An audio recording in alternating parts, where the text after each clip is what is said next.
Oh, okay, we are live. Hello, Internet. I am Lawrence, the office drone. I am joined here today by my operator. You won't be saying much, he's more of that quiet type. Anyways, in this show, I guess is what we'll be calling this, I'm going to be talking about things important to office workers, i.e., something to listen to while at work. Me being an office worker, as you can see by my nice duds,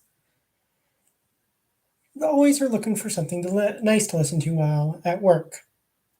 Now, this will likely be old radio shows because old radio shows are great because it's got television level writing, but in an audio only format and it's optimized for audio. And I'll be talking about old radio shows, but I won't be just talking about those. Okay? Now, to give an example of what I'll be talking about, let's use the Abbott and Costello show. The Abbott and Costello show was hosted by two guys, Abbott and Costello, and these were two comedians from the day. Highly popular, very successful, had a string of movies. Hold on one second. Okay, perfect. I think they're great. Now, where was I? Oh, yes, Abbott and Costello. Now, these funny men would go out and enact these scenarios, and they would be joined by several guest stars. Sometimes they were other comedians, singers, several musical numbers in these shows, as well as several famous people like Mel Blanc, the voice behind Bugs Bunny, and he would voice Bugs Bunny on the radio. This was actually kind of neat. I thought so, anyways. Anywho, pros about this show and why it would be good to listen to: very funny, great humor. Cons: filled with cigarette ads. It was put on by a cigarette company. Figures. That's why there's the ads. And you don't necessarily want to listen to cigarette ads while you are listening and doing work. And if you can't stop what you're doing and fast forward through the cigarette ads, it could be a problem. So that's a basic example. Of course, when I actually do this show, this is just a test. I'll be going more depth about this stuff. Like great things I think about the show. Do I think it could be done today? That's actually something I want to explore. And yeah, that's what's going to be happening. I don't know. We don't have a schedule set up. Right? Right. Talking to my operator. Great guy.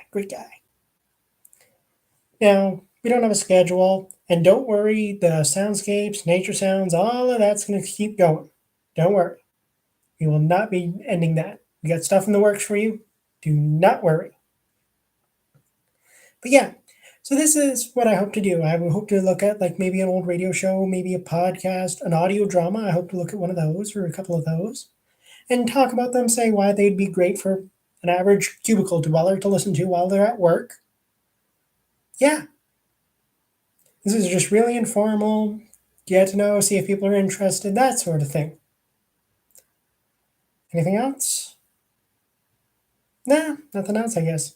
Well, thank you for the coming to this short thing if you showed up. I can't see that in from here. And we know that you're going to come and listen to this later. We understand. Anyways, thank you. And I guess that will be it. Now, yep.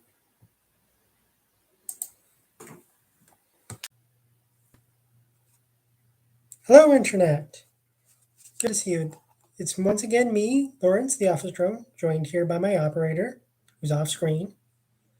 Anyways, I hope everyone's been having a great weekend.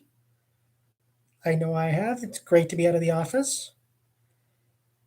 So today I'm going to come to you with a recommendation for all you office workers and anyone who just wants something great to listen to while working. Something to make the days in the cubicle less dreary, that sort of thing. As you saw from the title, our focus for today will be the radio detective show, yours truly, Johnny Dollar. The man with the epithet, or sobriquet, one of those words, I don't know. The man with the action-packed expense account. Sounds fun. I know. And we'll just wait a little bit before starting. Hope everyone's having a good day. Hope the week wasn't too terrible. Okay, let's begin.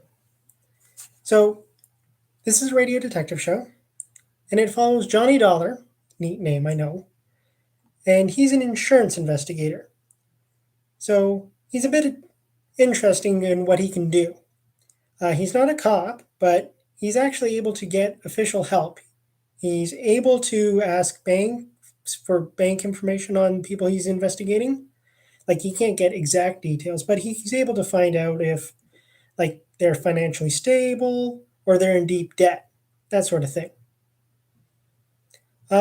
He's also able to get help from police and cops, and he has a like an ID badge sort of thing, so they do help him out a little.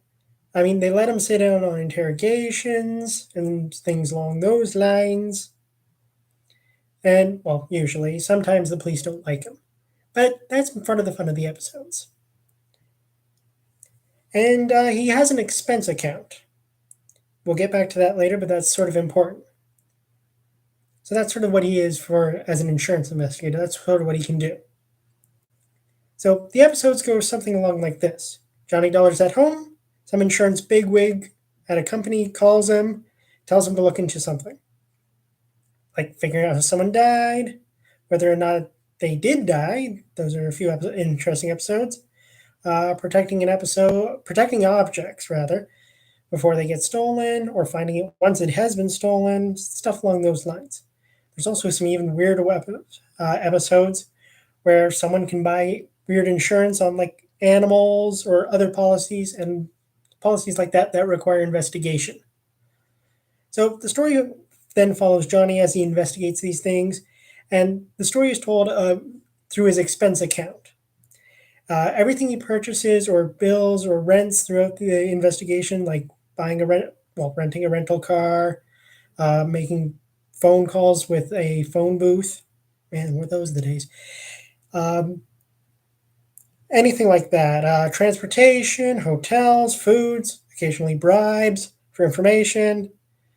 He's also known to make some questionable bills to this account, which is part of the fun of the series. For those of you working in an actual job where you have an expense account, do not do this. This will get you fired. Anyways, so yeah, the pros of the show and why it's probably good to listen to is that the variety of cases covered is great. Because our protagonist is an insurance investigator, the writers were never limited on what kind of cases Johnny could investigate. One episode he's investigating a murder, another is an arson, and they're also taking place in a wide range of different. Are you okay over there? Stop making noise. I'm trying to do my thing here. Sorry, my operator's being loud. I had to fire him, but I can't live without him. Anyways, he goes to a large range of areas too. So one episode he could be investigating an arson in a factory in California. The next, he's in Montana trying to determine what caused the death of a policyholder. It's quite interesting. This actually ensured that the show never got stale.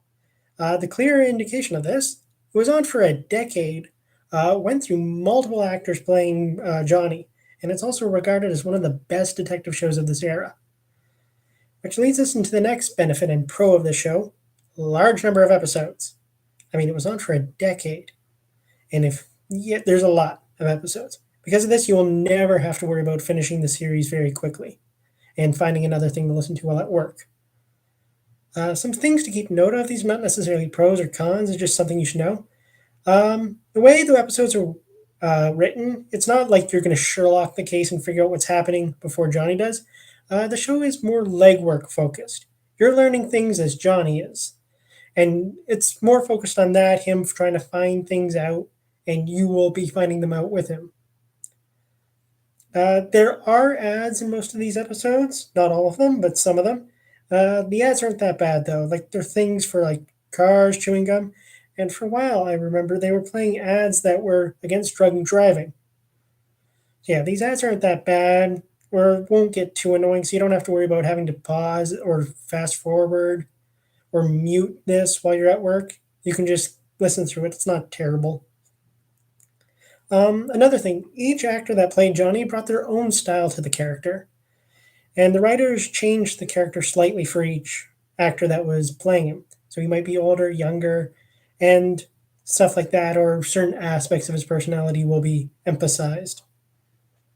Um, Secondary characters that are, and reoccurring characters would appear for one actor but not another. I know that during the Bob Bailey years, I really liked this reformed arsonist that they had, although they kept beating him up. I liked him, and I really didn't like that they kept beating him up. Some of the cons of the show. Okay. The technology is quite old. You may have some hard time understanding some of the things and concepts used if you're of a certain vintage. But it's not that bad, and I'm pretty sure most people can keep up with it. But it should be understood that that's a potential issue if you don't understand these things.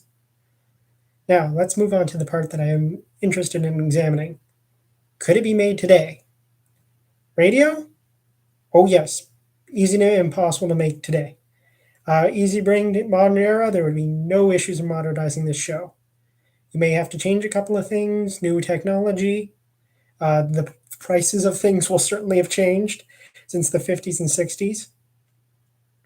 But now let's move on to television, where I think will be kind of an interesting lens to examine this. Making the show for television would be interesting. They attempted it once, but it was a bit of a flop, and I can understand why. It's hard to do the varied locations without like a massive set back in those days. Um, like part of the charm of the show is the varied locations, and when you're envisioning this yourself, the set design and all of that's being done by your imagination on the cheap. I mean, today you could probably do things with green screens. I mean, green screen technology has allowed a lot of things to happen, and I think this show could be made again with a lot of green screen technology. You probably couldn't do many of the boating stuff and the shipping stuff, that sort of thing. It's quite interesting that, but yeah, I think it could be done today. So yeah, that's sort of my little discussion on yours truly, Johnny Dollar. Um, I think it was a great show, worth listening to. It affected lot of ways detective shows were made after that. Um, there was another show after that called Frank Race that tried to capitalize on that with a more globe-trotting insurance investigator who went to different cities and countries and stuff like that. Johnny Dollar did a little bit of that because he's an insurance investigator. He doesn't have that sort of jurisdictional issue. He could go to other locations like Britain mainly because many of the insurance companies seem to have like offices in both America and Britain. It was hello? Okay, we are back. That's interesting. Okay, once again, I am frozen. Why? You enjoyed that show, and everyone have a great weekend. We hope that we might be on doing something on Monday. I don't know what that will be, but I am hopeful. Anyways, hope everyone has a great rest of their weekend.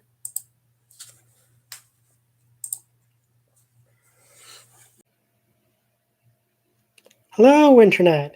I am back with another, well, radio show review, I guess we can call it, or I'm discussing a radio show.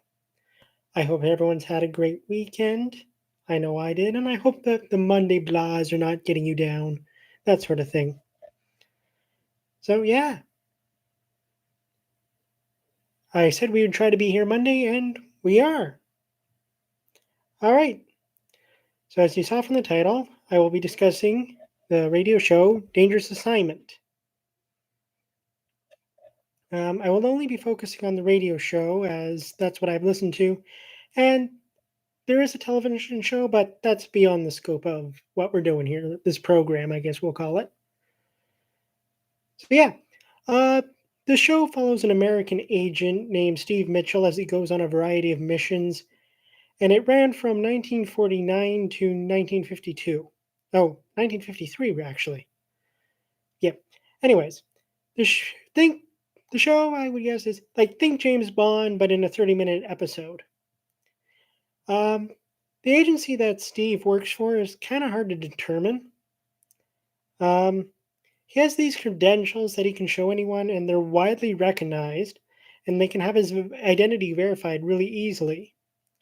It suggests that he works for a more public facing organization rather than some sort of fictional predecessor to the CIA or something like that. This agency is well known to like police forces everywhere across the world, and Steve's often able to get like support from friendly police services. They'll help him apprehend a criminal or give him information about the people he's trying to track down. Um, this agency organization thing is led by a commissioner, the commissioner, who gives Steve his missions. And for most of the missions, the cover that Steve would use is that of a traveling journalist. The reason for this being that a journalist asking questions and being nosy would not attract attention, as journalists often attack. Blah, my operator is terrible. Uh, Journalists often ask questions, and them investigating and looking into things would not attract any attention. Try not to keep screwing up, man. Makes me look bad. Anyways, the nature of these missions actually reflected the political situation of the time. As the series started before the Cold War, the missions were centered around protecting supplies that were being sent to Europe as part of the Marshall Plan. For those of you who are unaware, the Marshall Plan was a plan led by the United States to help rebuild Europe after World War II. A lot of people were displaced, homeless, and without food, and the Marshall Plan was created to help solve these issues. The missions usually centered around food and building materials and the people and businesses responsible for them. Um, Other episodes would center on the post war world and all the issues arising from the devastation of war, such as people that were displaced by the war and criminal enterprises trying to take advantage of them. After the start of the Cold War, however, the missions took a noticeable change. These missions centered around on the happenings and the efforts of quote other national powers and interested parties. That was like the saying that they used to say Soviet Union without saying Soviet Union. And these were like campaigns to spread influence, gather information, help allies out, that sort of thing. But another interesting type of mission that Steve would go on would be to deal with apprehending international criminals. These missions usually involved smugglers, traffickers, other forms of racketeering, um, influence peddling, that sort of thing. It was quite a wide range of different types of international crime he would go after.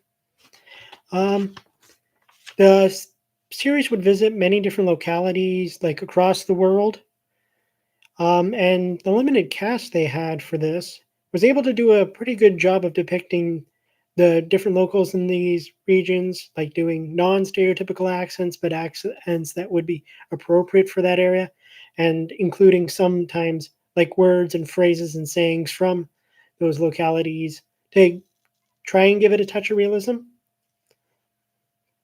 So let's go for the good things about this show and the pros and why you should listen to it. The ads are not that bad. The show was, for the longest time, sponsored by a breakfast cereal. Their ads are not that bad. You don't have to, they're not annoying to listen to. They're not peddling something dangerous for your health, like cigarettes. I do not like cigarette ads. Um, yeah. So you don't have to worry about like listening to terrible ads that while you're trying to work or trying to fast forward through them if you can't do that based on the job you're doing. But Yeah, so the ads aren't that bad. Um, Another pro is that the episodes are pretty different from each other. You won't be dealing with many same sounding episodes. Uh, while there are big cases that involve cloak and dagger missions of the Cold War, they are usually balanced out by more mundane missions to track down resources, protect companies, solve a murder, rescue a kidnapped person, that sort of fun stuff. The differing locales also provide a great deal of variety in the stories, and they also make good use of recurring characters. The greatest of those, in my opinion, is a character known as Lord Byron. Um, he's a musician and poet from Trinidad whose music and quick thinking help Steve survive, and his songs are like humorous and quite amusing. I like it. Also, it was a long lasting series. There are almost 200 episodes, and as such, you won't run out of episodes really quickly. So that's good. Now, the cons. It's very out of date. Um, Countries that are referenced no longer exist. Many issues of the day that are referenced are like barely remembered historical facts, and the circumstances depicted in many countries are no longer the case. Many countries are depicted as mainly agrarian societies, are now filled with like large cities and modern towns. It's not a modern interpretation of many of these nations. Now let's move on to, could it be created today? Yes. It was not hard to do this show. Like, it wouldn't be very hard to do because it was like spearheaded by the main actor who played Steve Mitchell, Brian Donlevy, and it was written by a very small team. And it would be very simple to get together a team similar to this and bring it into the modern era. Um, yeah, and it wouldn't be expensive to do because, well, this radio show was able to do a lot with not a big budget and could be done easily today, I would think. Also, the modern era would allow for the telling of a wide range of new stories. Um, Given the rise of human trafficking, that could be an issue that a new modern show could examine. Stuff like that. So, yeah, I think overall this is a pretty good show. It sort of faltered later on. The TV show was sort of beaten out by other better spy thrillers and stuff like that. But still, I think it's pretty good. It's interesting. It's neat. You're not going to be bored. There's a lot of action in it. Uh, yeah, sort of my thoughts on the show. Thank you for coming and listening. We'll keep these up and so you can watch them later, of course. So, yeah, overall, good show. Anyways, I think I've run out of steam. No technical difficulties this time around, and we tried a new sound, so we're hoping that turns out well. We've tested it, and it's sounding great. So, yeah, thank you for coming, and I hope you have a great rest of your day.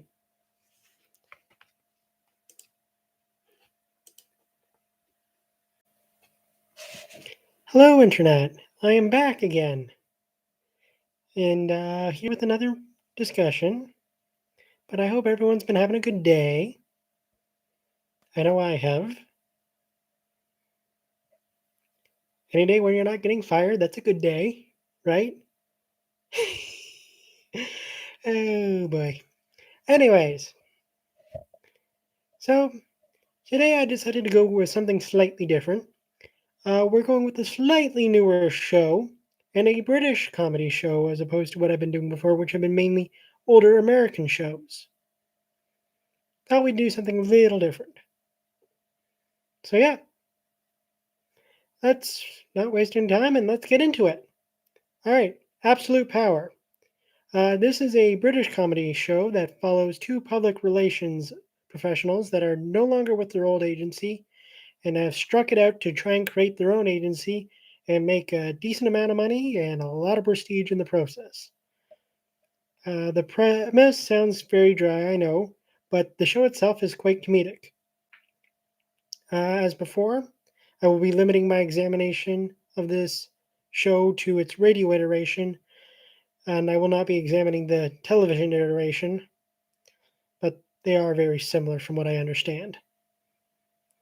So this show follows Charles Prentice and Martin McCabe as the heads of the firm known as Prentice and McCabe, and they are joined by their two assistants, Sandy and later Clive, to help them bring about their schemes. So let's start with the main duo.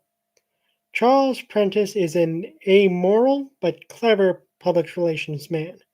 He's the driving force behind the agency and is often is. I would really wish it if you didn't get tongue tied. It makes me look bad. Ugh. So yeah, he's the driving force behind the agency and is the one finding clients for the company to represent and stuff like that. He's very good at coming up with plans that get the agency both into trouble and out of trouble. He often steals his partner Martin's ideas and passes them off as his own.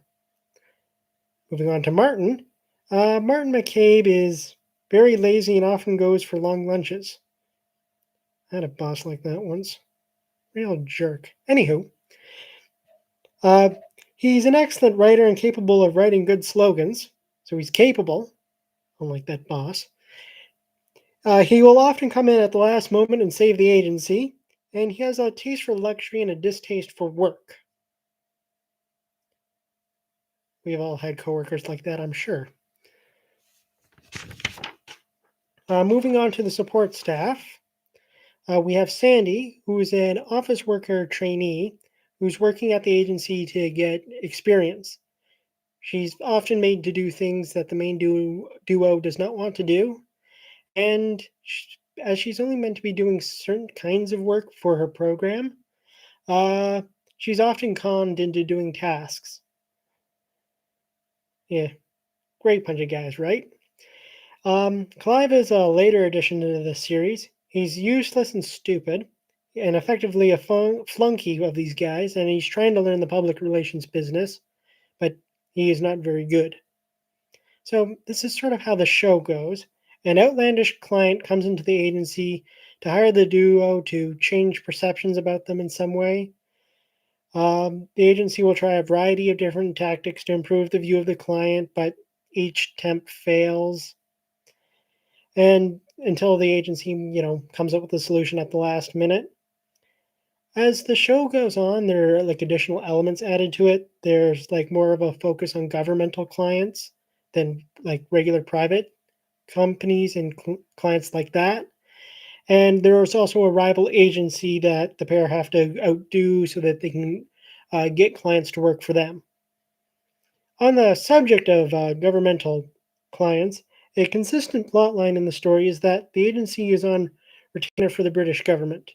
And by government, I mean like the party in power, not like civil servants and stuff like that. Political rather than governmental, I guess.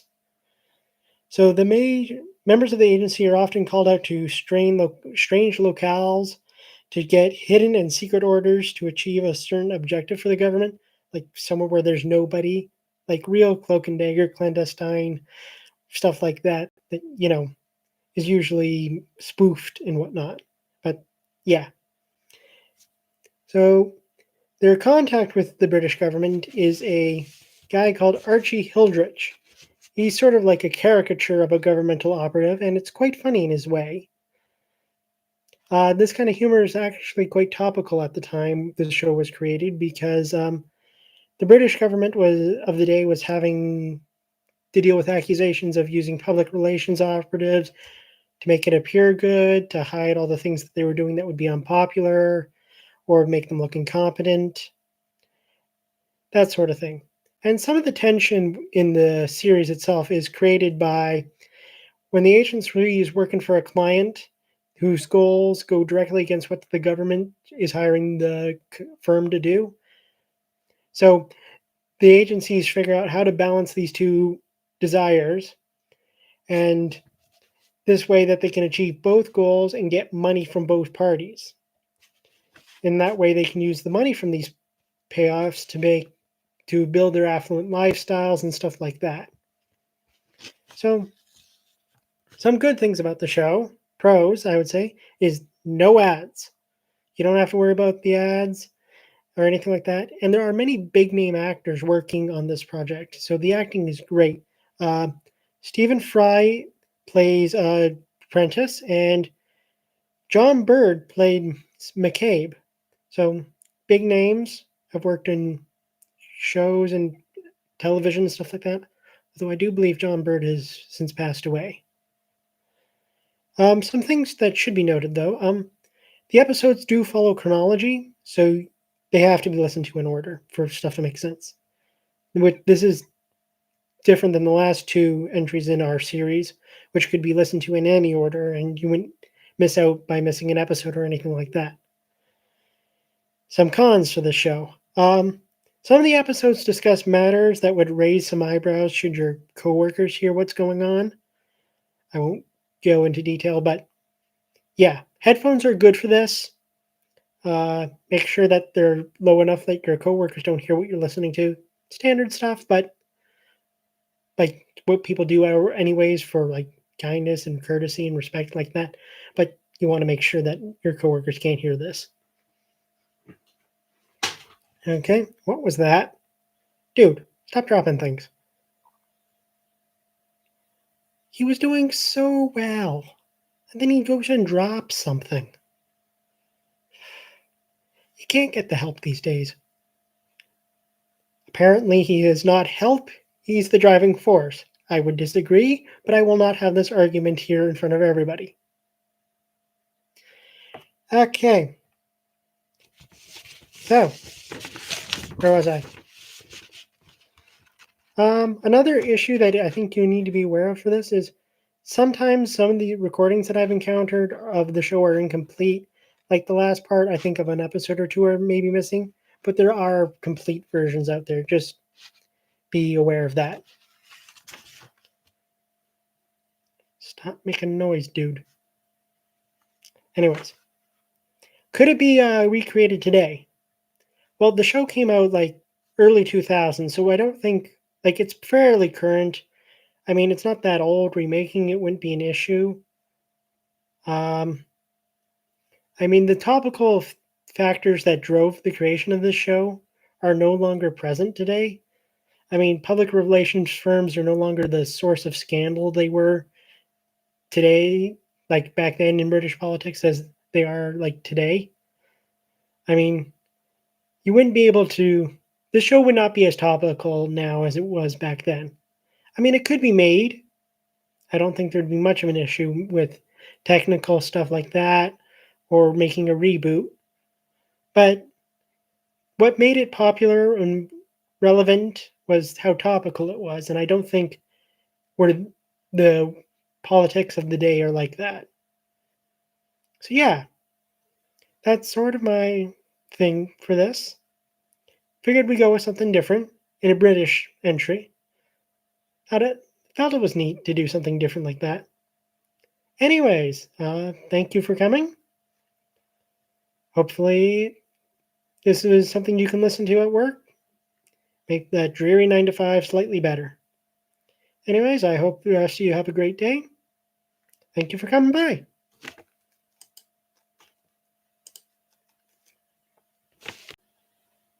Hello, Internet.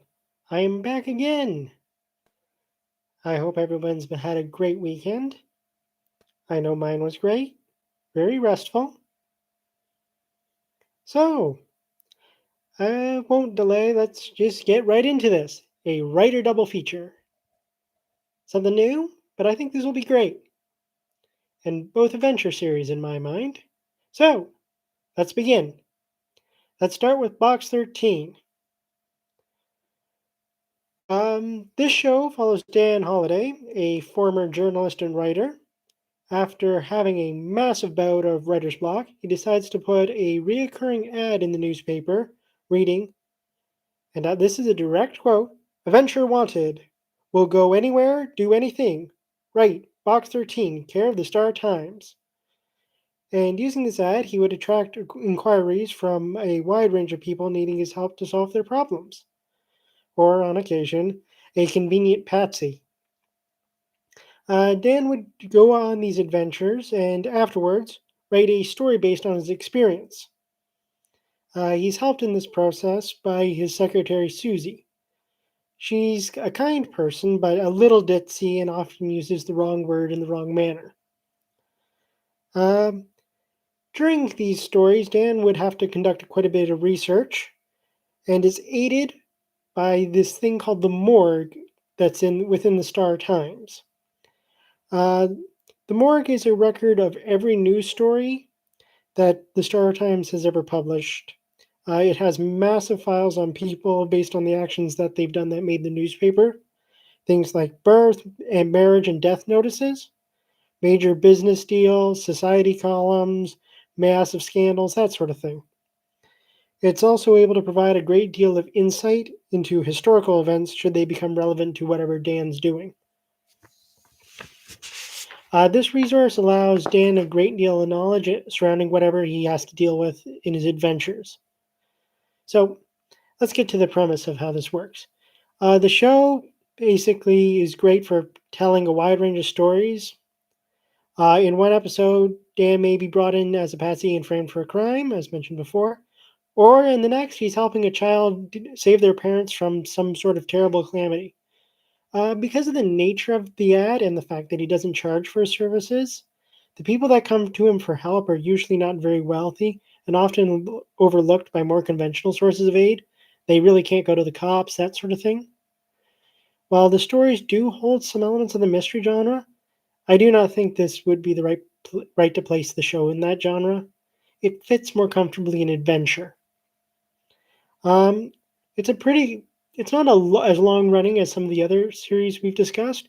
It's got 52 episodes, so it does have a decent amount of material. It won't run out too quickly, but it's not long, but it isn't short either. Some cons about this show. Susie would not fly today. No, no. You cannot have a female character that ditzy without it appearing a little sexist.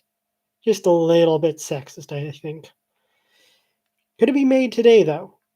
Yep, no doubt, both as a radio show and a television show.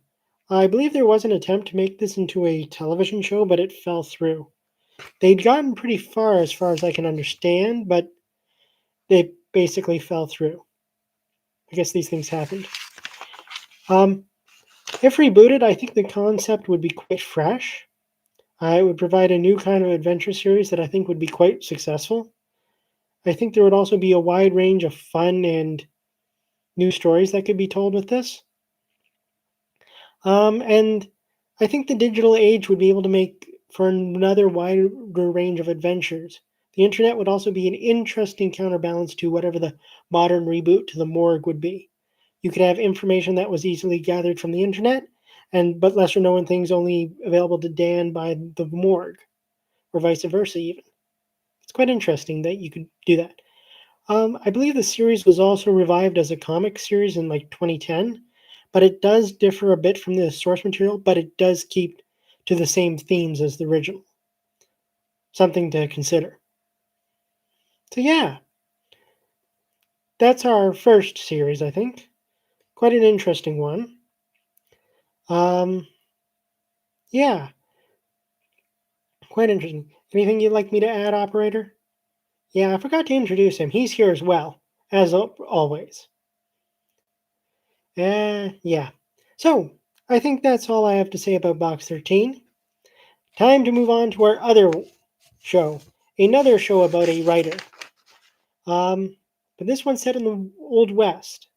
And because they're both sort of adventures and writers, I figured, and I couldn't say a lot about either of them, because I couldn't do as in depth, I will admit, about this as I did with like Dangerous Assignment or yours truly, Johnny Dollar. But I felt I could do a double feature on them. So, Frontier Gentleman.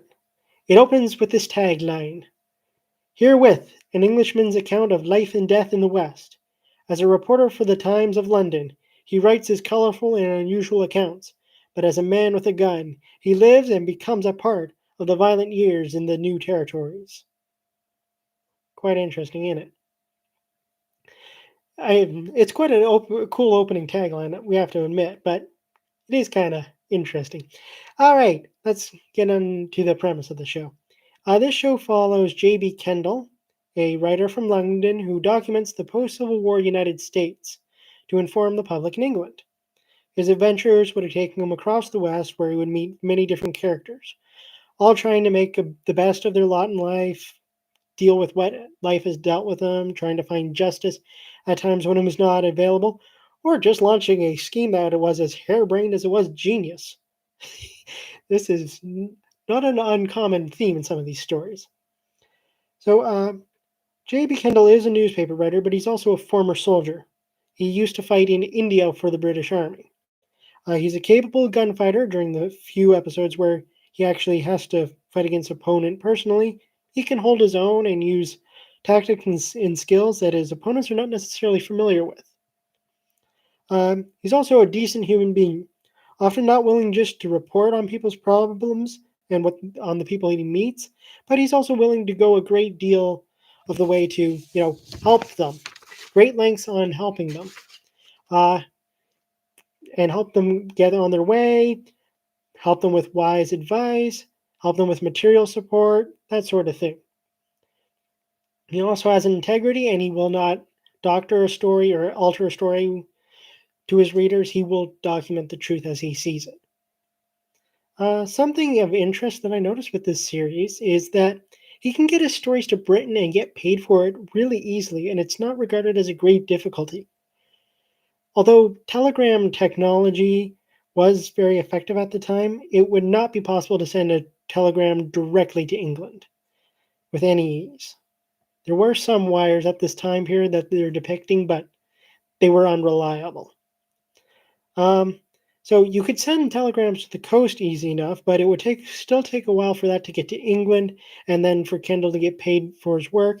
It's kind of interesting to think about.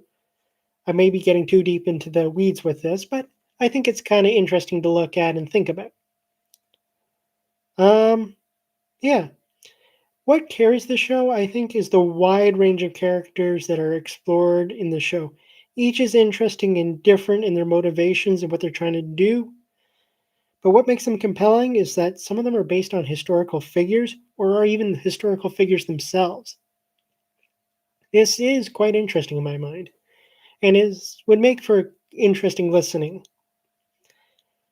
But let's go to the cons on why this show has problems. The accents are terrible. John Dehner's British accent, and he's the man who plays J.B. Kendall. He also plays, I believe, Paladin in the radio adaptation of, what's it called? Oh, Have Gun Will Travel. There we are. I'll remember it. I would rather wish that you remembered things like this. Ah, well. You're doing fine. Don't worry. You're doing great. Okay, keep going. What was I? Yeah, terrible accents. John Dehner cannot do a British accent. It's terrible. Also, the accents of Asian Americans in this show leave something to be desired, and accents of Native peoples leave a bit to be desired. All the accents seem to be caricatures. I mean, like Dangerous Assignment may have the occasional dodgy-ish accent, but this is bad. Yeah, something to keep a note of. Like the characters are depicted as human beings with like motivations and whatnot. Like these are well-rounded characters. It's just that the accents used to depict them are caricatures. Is the best way I think to describe it. Yeah. Also, the show has to be listened to in sequence as it follows Kendall as he's traveling across the United States, and it's hard to follow his journey if you miss an episode. This is not like Box 13 or any of the other series except for Absolute Power that I've discussed. Yeah. So could this show be done today? While it's an interesting concept, I do think there would not be much of an appetite for this show today. The Wild West as a setting has been played out, and I do not think a Wild West revival is likely. Something that I think would be needed to necessitate the revival of this show. Although it might be a blueprint for a show where someone goes traveling across a place at an interesting historical period of time and just reports as a newspaper reporter what's going on. I think there probably are shows like that, but I think there might be a place for a show like that. So yeah, that's the double feature for today. Glad you could join us. They're both okay shows. They do have their issues, as I've discussed. But yeah, I'd still recommend listening to them. Just keep those cons in mind when listening to them. Yeah, the music for Frontier Gentleman is also very good.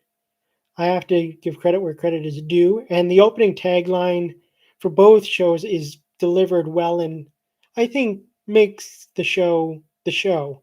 It's the show's signature and trademark, and they do it well. But yeah, so I thank you all for watching and listening. So yeah, I hope that these shows will tickle your fancy and provide you with some entertainment while you do your well, we all do our drudgery office jobs. Yeah. So yeah, but thank you for coming, and I hope you have a great rest of your day. Goodbye. Hello everyone, Lawrence here again. I'm of course joined by my dear friend and operator. Operator, you have anything to say? Of course not. Anyways, I thank you for watching my stuff. The program, I guess we'll call it. Show? What are we calling this? Doesn't matter. Thank you for watching it. It's a fun little experiment we did. I may be doing other things. I've got plans. I don't think this will be the last you see of me, but it was a fun little experiment while it lasted. I'm glad I did it. You glad we did this? Yeah. Great. We're glad we did this. We hope that this will be informative to you, that you'll get some enjoyment out of this. We do have other things in mind. I don't know if I'll be able to do this again, but I will be gone. I will have something else. I will reach greater heights. I will do fun things. I will do experiments. Anyways, I'm rambling, aren't I? But I like rambling. I get to do fun things. But yes, this is not the end. I have other things in mind. But don't worry, soundscapes are still happening. Nature sounds will still be happening. All the fun stuff you know and love here at N.S.P. will still be happening. But yes, I might be doing other things. I might not. Who knows? But thank you for watching this. I hope you find this stuff informative, that it helps you out. Pass away those terrible, terrible times in the office. Give you something that's joyous while doing your stuff. Anyways, but thank you. And I hope you found this enjoyable. Well, have a great day.